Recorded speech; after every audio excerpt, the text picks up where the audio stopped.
अस्सलामुअलैकुम, welcome to सादर blog YouTube channel. आज की इस वीडियो में हम बात करने वाले हैं इंडिया से सऊदी आने के लिए कौन कौन से डॉक्यूमेंट का रिक्वायरमेंट है। जो लोग ऑलरेडी सऊदी में पहले से काम कर रहे हैं, अगर वो छुट्टी जाना चाहें या फाइनल एग्जिट जाना चाहें तो उनके लिए पासपोर्ट और इकामा कितना वैलिड होना चाहिए। और सऊदी का वीजा लेने के लिए अभी बहुत से ऐसे टर्म्स ऑफ कंडीशन है, उसे चेंज कर दिया गया है। तो इस वीडियो में आप लोगों के साथ में पूरी डिटेल में बात करूंगा। तो इस वीडियो को कभी से लाइक कर दीजिए और चैनल पर पहली बार आए तो इस चैनल को सब्सक्राइब कर लीजिए। कोई भी वीडियो अपलोड करो तो उसका नोटिफिकेशन आप तक पहुंच सके।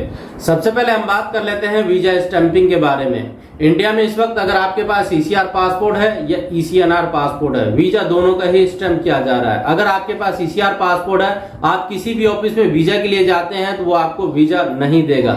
नहीं देने का मेन रीजन यही है कि इस वक्त इमिग्रेशन क्लॉज है और इमिग्रेशन कब से ओपन होने वाला है इसके ऊपर कुछ भी क्लियर नहीं है। अगर आपके पास ईसीआर पासपोर्ट है, अगर आपका कोई भी यार दोस्त रिश्तेदार सऊदी से वीजा देता है तो आप वीजा लेके स्टैंपिंग करा के आप वाया अदर कंट्री यानी वाया दुबई होते हुए आप जा सकते हैं, इनमें कोई प्रॉब्लम नहीं है। अगर आपके पास ईसीएनआर पासपोर्ट है तो आप किसी भी ऑफिस में जाकर के वीजा ले सकते हैं। अगर आप वीजा लेते हैं तो इसमें खास करके आपको इन बात का ध्यान देना है कि आपके पास वैक्सीन सर्टिफिकेट होना चाहिए, कम से कम 2 डोज का, चाहे वो वैक्सीन कोई भी हो, क्योंकि वैक्सीन को लेकर के थोड़ा मसला एयरपोर्ट पे वो खड़े कर देते हैं। अगर आपके पास रेजिडेंस वीजा है, वैक्सीन कॉपी नहीं है तो वो इग्नोर कर देते हैं, कोई प्रॉब्लम नहीं है। और एक्स्ट्रा डॉक्यूमेंट की बात करें तो इस वक्त कोई भी एक्स्ट्रा डॉक्यूमेंट नहीं है, पहले के जैसे बिल्कुल ही नॉर्मल हो चुका है। हालांकि इस वक्त अगर आप अराइवल फॉर्म भर लेते हैं तो ये बहुत अच्छा, अगर नहीं भी भरते हैं तो कोई प्रॉब्लम नहीं है। अगर आप किसी भी कंसल्टेंसी से वीजा लेते हैं तो वो उनकी रिस्पॉन्सिबिलिटी है, वो पूरा का पूरा डॉक्यूमेंट आपको क्लियर करके देगा और फाइल बना के देगा। अगर आपका कोई यार दोस्त रिश्तेदार वीजा देता है तो वो आपका वीजा स्टैंपिंग और इंश्योरेंस देगा। उसके बाद टिकट आप खुद भी ले सकते हैं या टिकट आप उनसे भी परचेज कर सकते हैं और अराइवल फॉर्म भर दें, उसके बाद आए। हालांकि अराइवल फॉर्म भरने में कोई पैसा नहीं लग सकता है। तो इस तरह से आप वीजा लेकर के सऊदी में एंट्री कर सकते हैं और उसके बाद जो भी काम आप कर सकते हैं। और खास करके आपको इन बात का ध्यान देना है कि सऊदी का वीजा लेने के लिए जो आपका पासपोर्ट की वैलिडिटी है कम से कम 6 मंथ होना चाहिए। ये 6 मंथ उस टाइम से काउंट किया जाएगा जब आप एयरपोर्ट पे एंट्री करेंगे तो इमिग्रेशन वाला चेक करेगा। हालांकि सऊदी में भी और इंडिया में भी ये रूल लग चुका है, अपने पासपोर्ट को 1 साल पहले तक रिन्यूअल करा सकते हैं। और वीजा लगने का जब आप सऊदी जाएंगे तो वहां आप अपना पासपोर्ट रिन्यूअल करा लेंगे, कोई दिक्कत नहीं होगा।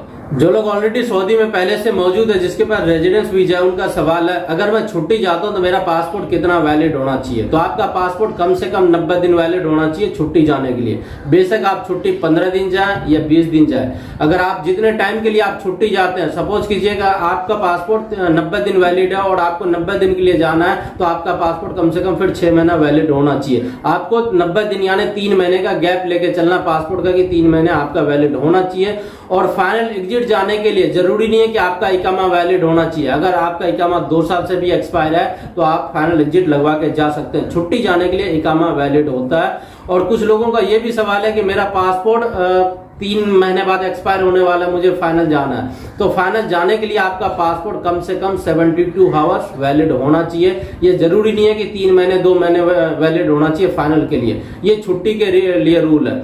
अगर आपका पासपोर्ट एक बार एक्सपायर हो जाता है तो आप सऊदी में जाकर रिन्यूअल करा सकते हैं। अगर 1 महीने तक आपका पासपोर्ट एक्सपायर है तो इस पर कोई पेनल्टी नहीं है। अगर 30 दिन से ज्यादा एक्सपायर है तो उसमें कुछ % होता है जो आपको पेनल्टी पे करना होगा। इस वक्त अगर आप सऊदी में पासपोर्ट बनाते हैं तो आपके घर पे पुलिस की इंक्वायरी आएगी एक फॉर्मेलिटी के लिए।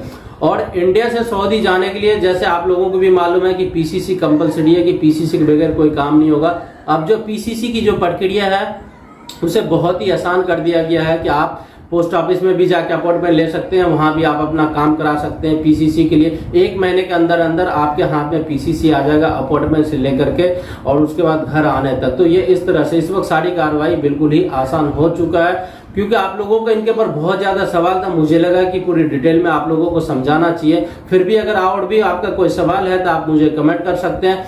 इस वीडियो के डिस्क्रिप्शन बॉक्स में इंस्टाग्राम और ट्विटर का लिंक दे दिया हूं, आप लोग वहां मुझे पर्सनली कांटेक्ट कर सकते हैं। तो मिलते हैं आप लोगों से किसी नेक्स्ट वीडियो में और किसी नेक्स्ट अपडेट के साथ। तब तक के लिए खुदा हाफिज।